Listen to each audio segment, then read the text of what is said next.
Numbers chapter 7, beginning at verse 1.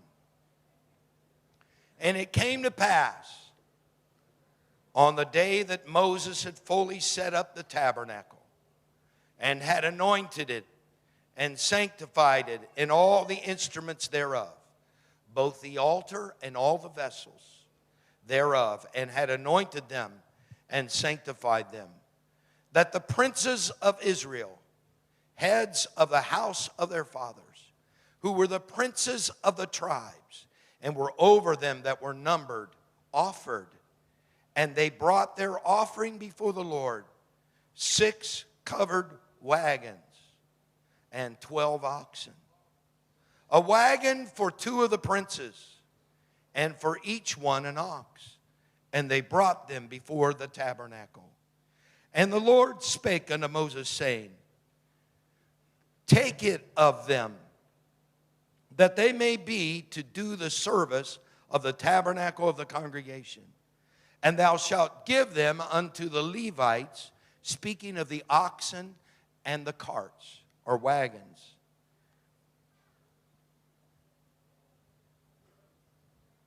Moses took the wagons and the oxen, and he gave them unto the Levites. 2 wagons and 4 oxen he gave to the sons of Gershon, according to their service.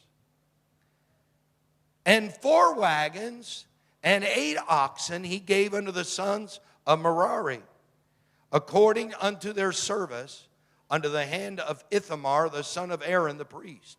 But unto the sons of Kohath he gave none, because the service of the sanctuary belonging unto them was that they should bear upon their shoulders. I'm preaching to those, my ministering brethren, tonight, whoever you might be, and I'm preaching on this topic. There are some things we must carry. Now, when Moses went on Mount Sinai, God not only gave him the 10 Commandments, but he gave him what's called the Torah.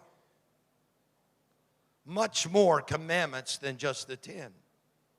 And in the Torah, first of all, we appreciate it because the Torah provides us with a written account that there is one God. Hear, O Israel, the Lord our God is one Lord. Moses got that revelation. If he didn't have it before, he wrote it on Mount Sinai. But also on Mount Sinai, God gave Moses a plan for worship of the children of Israel.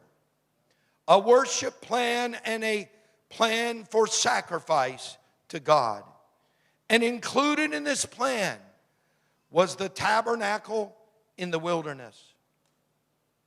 Within this tabernacle, there were items used that consisted of minerals from the earth, plant life from the earth, and animals from the earth.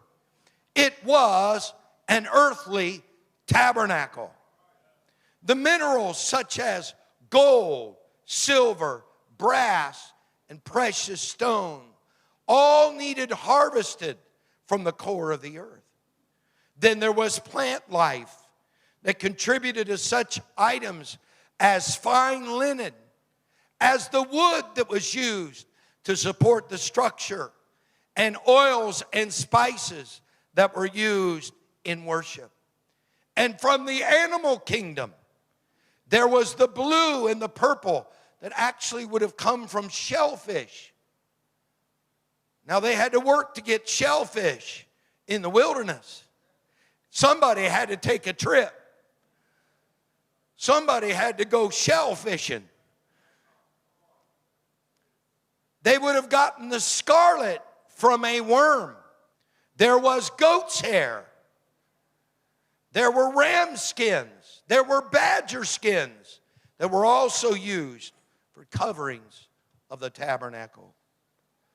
All of this was used in the actual construction of not only the structure itself, but the items used and associated with worship to God.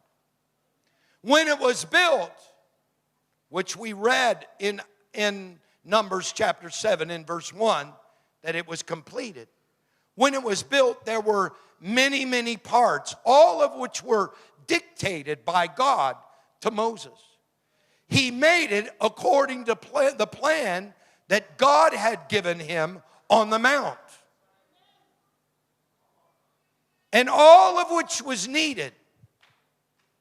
Once the tent was set up and everything was in place, had to be portable enough so it could be moved, because it was not a permanent house.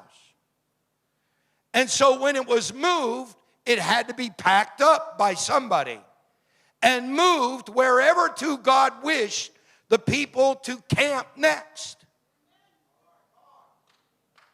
And the Lord had selected the family of Levi to do the service of the Lord related to the tabernacle. And God divided the responsibilities of the tabernacle between the three sons of Levi. There was Gershon, there was Kohath, and there was Merari. And you can read about how he divided it in Numbers chapter 3. But when it was moving time, each of these three branches of Levi were to move specific designated things. The Gershonites had the responsibility of moving the skins and the fabrics, coverings of the tabernacle. The Kohathites, according to Numbers 3 and 31, were to move the furniture of the tabernacle, including the ark, the altars, the vessels that were used, and the veil that divided the holy place from the Holy of Holies. And then there was Merari, who was to move the boards, the bars, the sockets, the pillars, and the cords.